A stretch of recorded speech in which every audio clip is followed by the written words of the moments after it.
매일 아침 하나님과 함께 누리는 하늘의 양식, 오늘 만나. 둘째 해 둘째 달 20날에 구름이 증거의 성막에서 떠오르매 이스라엘 자손이 시내 광야에서 출발하여 자기 길을 가더니 파란 광야에 구름이 머무니라.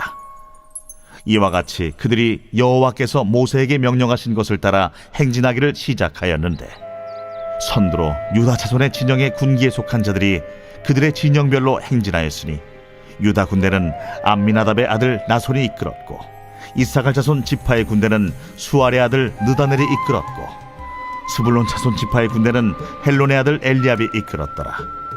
이에 성막을 거두매 게르손 자손과 무라리 자손이 성막을 메고 출발하였으며, 다음으로 루벤 진영의 군기에 속한 자들이 그들의 진영별로 출발하였으니, 루벤의 군대는 수데울의 아들 엘리술이 이끌었고, 시몬 자손 지파의 군대는 수리사떼의 아들 슬루미엘이 이끌었고, 갓자손 지파의 군대는 두엘의 아들 엘리아삽이 이끌었더라. 고아디는 성물을 메고 행진하였고, 그들이 이르기 전에 성막을 세웠으며, 다음으로 에브라임 자손 진영의 군기에 속한 자들이 그들의 진영별로 행진하였으니, 에브라임 군대는 암미우스의 아들 엘리사마가 이끌었고, 므낫세 자손 지파의 군대는 부다술의 아들 가말리엘이 이끌었고, 베냐민 자손 지파의 군대는 기드오니의 아들 아비단이 이끌었더라. 다음으로 단 자손 진영의 군기에 속한 자들이 그들의 진영별로 행진하였으니, 이 군대는 모든 진영의 마지막 진영이었더라. 단 군대는 암미사떼의 아들 아히에셀이 이끌었고, 아셀 자손 지파의 군대는 오그란의 아들 바기엘이 이끌었고, 납달리 자손 지파의 군대는 에난의 아들 아히라가 이끌었더라. 이스라엘 자손이 행진할 때에 이와 같이 그들의 군대를 따라 나아갔더라. 모세가 모세의 장인 미디안 사람 르우엘의 아들 호밥에게 이르되, 여호와께서 주마하신 곳으로 우리가 행진하나니 우리와 동행하자. 그리하면 선대하리라. 여호와께서 이스라엘에게 복을 내리리라 하셨느니라. 호밥이 그에게 이르되, 나는 가지 아니하고 내 고향 내 친족에게로 가리라. 모세가 이르되, 청하건대 우리를 떠나지 마소서. 당신은 우리가 광야에서 어떻게 진칠지를 아나니 우리의 눈이 되리이다. 우리와 동행하면 여호와께서 우리에게 복을 내리시는 대로 우리도 당신에게 행하리이다. 그들이 여호와의 산에서 떠나 3일 길을 갈 때에 여호와의 언약궤가 그 3일 길에 앞서가며 그들의 쉴 곳을 찾았고, 그들이 진영을 떠날 때에 낮에는 여호와의 구름이 그 위에 덮였었더라.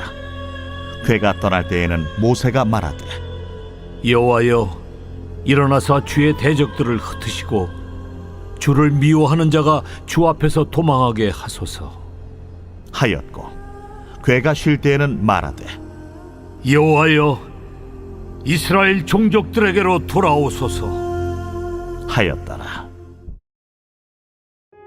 오늘 본문은 이스라엘 백성이 약 11개월간의 시내 광야 생활을 마무리하고 이제 시내 광야를 떠나 바란 광야로 가는 첫 여정을 기록하고 있습니다. 11절을 보면 출애굽한 지 2년 2개월 20일이 되던 날 드디어 구름이 증거의 성막 위에 떠올랐다고 기록합니다. 이스라엘 백성들은 하나님의 인도를 따라 바란 광야를 따라가는데 13절 말씀대로 철저하게 하나님의 명령을 따라 하나님께서 말씀하신 순서를 지키며 이동합니다.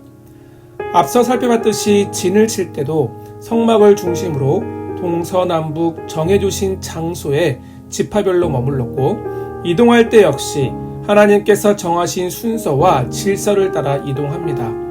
14절부터 28절은 백성의 지파별로 어떤 순서로 이동했는지에 대해서, 하나님이 이스라엘 가운데 명령하신 이동 순서가 어떠했는지에 대해서 기록하고 있습니다. 그 순서를 요약 정리해보면 이렇습니다. 먼저 언약궤를 맨 레위 지파의 고앗 자손이 가장 먼저 앞서고, 이스라엘 백성들은 4그룹으로 나눈 순서에 따라 행진합니다. 언약궤의 뒤를 따라 진을 치고 머무를 때 성막의 동쪽에 진을 쳤던 지파들이 먼저 출발하는데, 유다 지파들이 앞서고 그 뒤를 따라 이사갈 스불론 지파가 따릅니다. 그리고 동쪽 지파들 뒤에는 레위 지파들의 게르손과 무라리 자손들이 성막의 부속품을 소수레에 싣고 행진합니다. 다음 두 번째 그룹은 성막 남쪽에 진을 쳤던 지파들로 르우벤 지파를 선두로 시므온과 갓 지파가 따릅니다. 그리고 그 다음에는 성막의 기구들을 어깨에 맨 레위 지파 고앗 자손들이 행렬의 가장 중앙에 위치합니다. 이제 뒤를 이어 세 번째 그룹인 서쪽에 머물렀던 지파들이 행진하는데 에브라임, 베냐민, 무라리 지파 순으로 행진하고 가장 마지막에는 북쪽에 머물렀던 지파들이 출발하는데 단, 아셀, 납달리 지파 순서대로 이스라엘 전체가 광야 행진을 진행합니다. 이렇게 이스라엘 지파들의 행진 순서에 따라 질서 있게 움직였습니다. 마치 잘 훈련된 군사들이 넓은 장소에 모였다가 시계 방향으로 차례차례 뒤를 이어 행군하듯이 철저하게 하나님께서 정하신 순서와 질서를 지키며 그 말씀을 따라 행진한 것을 볼 수 있습니다. 학자들은 출애굽한 이스라엘 백성들의 수가 대략 200만 명 정도 될 것이라고 추측합니다. 이 많은 사람들이 동시에 행진하는 것은 결코 쉬운 문제가 아니죠.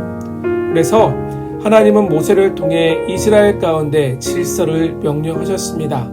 그리고 이스라엘 백성들은 하나님께서 직접 정하시고 가르치신 질서와 원리를 따라 어깨에 맬 것은 어깨에 메고 수레에 실을 것은 수레로 옮기는 철저하게 하나님이 정하신 방법과 질서를 따라 행진하게 하셨습니다. 하나님에 대해서 고린도전서 14장 33절은 무질서의 하나님이 아니라 오직 화평의 하나님이라고 말씀하셨습니다. 우리 하나님은 질서의 하나님이십니다. 이스라엘 가운데 하나님께서 정하신 질서가 있듯이 건강한 교회 공동체 안에는 하나님이 세우신 질서가 있습니다. 세상 기업이나 단체를 운영할 때 필요한 세상적 기준과 원칙, 합리성과 경제성, 공익이나 논리가 아니라 교회는 철저하게 하나님이 세우신 성경적 질서를 따라 그것을 운영할 때 더욱더 건강해질 수 있습니다. 그러므로 사랑하는 성도 여러분, 세상의 논리와 방법으로 교회를 바라보고 해석하는 실수를 범하지 않기를 소망합니다. 우리는 하나님이 세우신 교회 안에 속한 성도로서 주님의 몸된 교회를 바라보는 바른 성경적 관점과 이해가 필요합니다. 마땅히 하나님께서 교회 안에 세우신 질서와 원리가 무엇인지를 배우고 깨달아 그 질서에 믿음으로 기꺼이 순종해야 합니다. 하나님이 세우신 질서를 깨뜨리는 것은 교회의 거룩성을 훼손하는 것이라는 사실을 기억하고 우리는 하나님이 세우신 질서 원리를 존중하고 기꺼이 그것에 순종할 수 있어야 합니다. 그렇다면 우리가 건강하고 거룩한 교회 공동체를 세워가기 위해 지켜야 할 질서나 원리가 있다면 과연 그것은 무엇일까요? 여러 질서와 원리가 있겠지만 한 가지만 여러분에게 제안합니다. 하나님은 교회를 통해 사람을 세우고 살리길 원하십니다.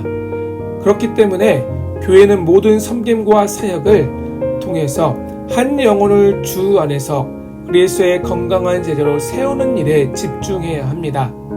성도의 연약함과 실수를 발견했다면 주님께서 우리의 모든 연약함을 담당하시고 우리를 받아주셨듯이 우리 역시 지체의 연약함을 그리스도의 사랑으로 덮어주고 품어 안을 수 있어야 합니다.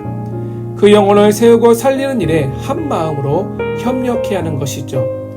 어떤 사안에 대해서 누군가의 옳고 그름이나 잘잘못을 따지기보다 어떻게 결정하고 어떻게 말하고 행동하는 것이 영혼을 살리는 방법인지를 함께 고민하고 때로는 그 결정과 방법이 내 생각과 다르고 내가 이해할 수 없다 할지라도 그 일을 통해 사람을 세워가시는 일에 마음을 모아야 합니다. 그러므로 사랑하는 성도 여러분, 하나님은 우리를 통해 영혼을 살리고 사람을 세우길 원하십니다. 이를 위해 하나님께서 교회 안에 세우신 질서와 방법들을 배우고 익히며 그것에 믿음으로 순종해서 함께 동참할 수 있어야 합니다. 한 영혼을 위해 십자가에서 죽기까지 수고와 섬김을 친히 감당하신 우리 주님을 본받아 우리 역시 우리의 맡기신 영혼과 지체들을 그리스도의 사랑으로 품고 용납하며 섬길 수 있기를 소망합니다. 그래서 우리의 작은 수고와 섬김을 통해 많은 자들이 그리스도의 제자로 세워지고 교회를 하나님이 기뻐하시고 하나님의 큰 일과 세를 나타내는 복된 교회로 세워갈 수 있기를 주님의 이름으로 축원합니다.